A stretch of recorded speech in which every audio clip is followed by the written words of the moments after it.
Hello students, welcome back BBVN online class. आज हम करेंगे आपका 6 चैप्टर जो है उसके क्वेश्चन आंसर। षष्ठ पाठ गृहम शून्यम सुताम विना, कि बेटी के बिना घर सोना होता है, वो चैप्टर हमने पढ़ा दिया था और उसके हमें क्वेश्चन आंसर करने हैं। ठीक है, आप बच्चों वीडियो को अच्छे से देखते नहीं हो। टेस्ट में पता चल रहा है कि आप वीडियो को नहीं देखते हो। जो चीज़ें हैं, जो शब्दार्थ में वीडियो में हर चीज़ के बताती हूँ, अगर मैं वो आपको एग्ज़ाम में देती हूँ तो आप नहीं कर पाते हो। तो वीडियो अगर अच्छे से देखोगे तभी आप कर पाओगे। ठीक है। फर्स्ट क्वेश्चन आपका है, अधोलिखितानां प्रश्नानां उत्तराणि संस्कृत भाषया लिखत। अब क्वेश्चन में लिखा हुआ है अच्छे से संस्कृत भाषा लिखत, यानी संस्कृत भाषा में आपको लिखना है। और कॉमन सेंस की बात है, संस्कृत का पेपर होता है आपका संस्कृत में है, और हिंदी में अगर आपके कुछ दिए हुए हैं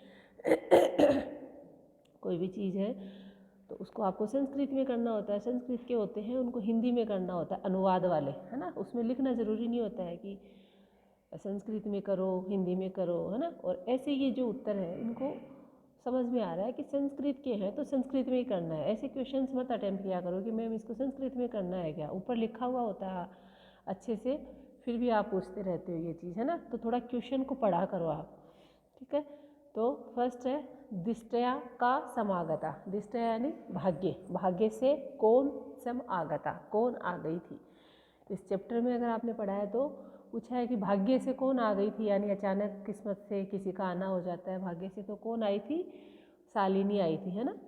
उसकी बहन आई थी शालिनी। तो आप लिख सकते हैं दिष्टया शालिनी समागता या शालिनी केवल। राकेशस्य कार्यालय का निश्चिता। राकेश के कार्यालय में क्या निश्चित हुई थी, एक महत्वपूर्ण गोष्ठी निश्चित हुई थी, मीटिंग, है ना। तो महत्वपूर्ण गोष्ठी। राकेश है शालिनी कुत्र गंतुम कथयति। जो राकेश है शालिनी का भाई वह उसको कहाँ जाने के लिए बोल रहा था, तो उसको अपनी जो पत्नी है माला उसके साथ में चिकित्सक के पास में जाने के लिए बोल रहा था। तो मालया सह चिकित्सम प्रति गंतुम कथयति, है ना।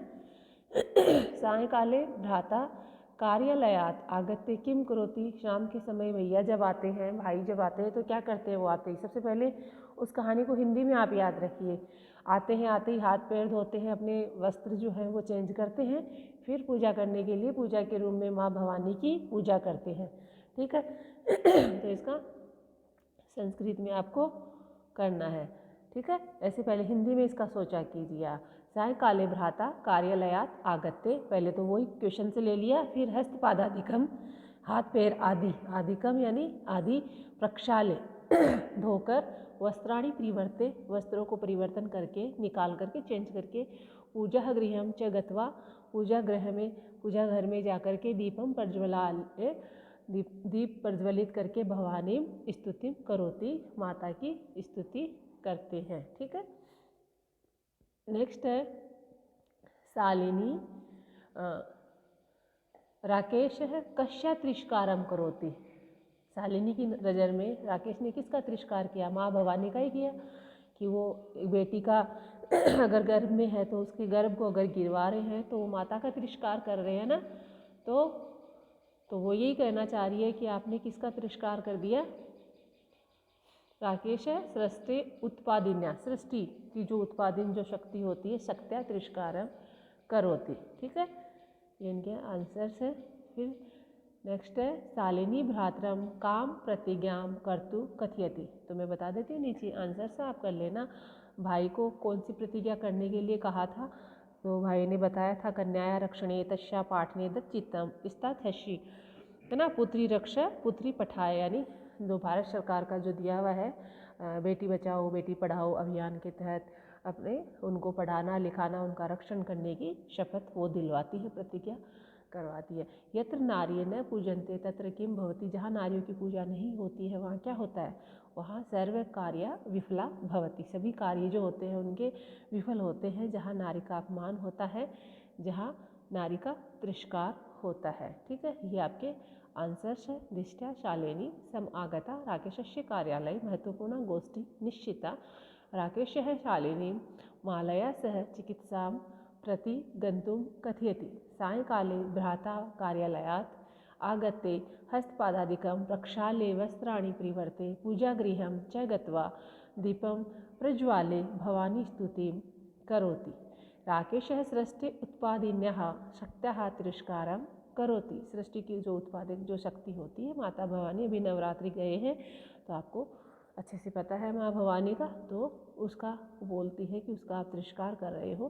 कन्याया रक्षणे, कन्या की रक्षा के लिए तस्या पाठने च तदि भ्राता नचित इति प्रतिज्ञां क्रतु शालिनी भ्रातरम कथयति कि बेटी बचाओ बेटी पढ़ाओ अभियान जो है और उनको रक्षा के लिए वो उनको आगाह करती है। यत्र नारी न पूजन्ते तत्र सर्वाः क्रिया अफला भवन्ति या निष्फला भवन्ति। निष्फला और अफला दोनों का एक ही अर्थ होता है। ठीक है। क्वेश्चन नंबर 2 है आपका, अधोलिखित पदानाम संस्कृत रूपम तत्सम रूपम लिखत।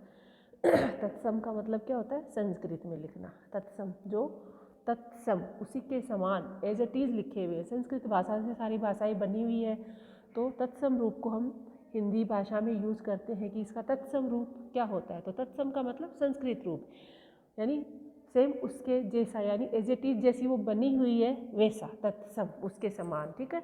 तो संस्कृत लिखो या तत्सम लिखो एक ही बात है।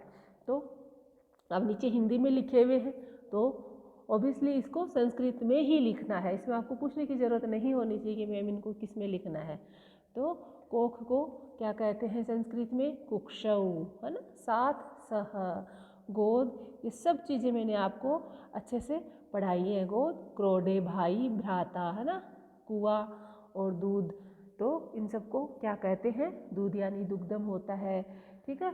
तो ये सब चीज़ें होती है, इनको आप अच्छे से याद किया करो। ठीक है। फिर क्रोड है, सह, कुक्षी, कुक्षौ भी लिख सकते हो, कोक को कुक्षी भी लिख सकते हो। भ्राता, भ्राता, भाई, कूप, कुआ, पय यानी दूध या दुग्धम। ठीक है। जरूरी नहीं है उसका एक ही अर्थ हो।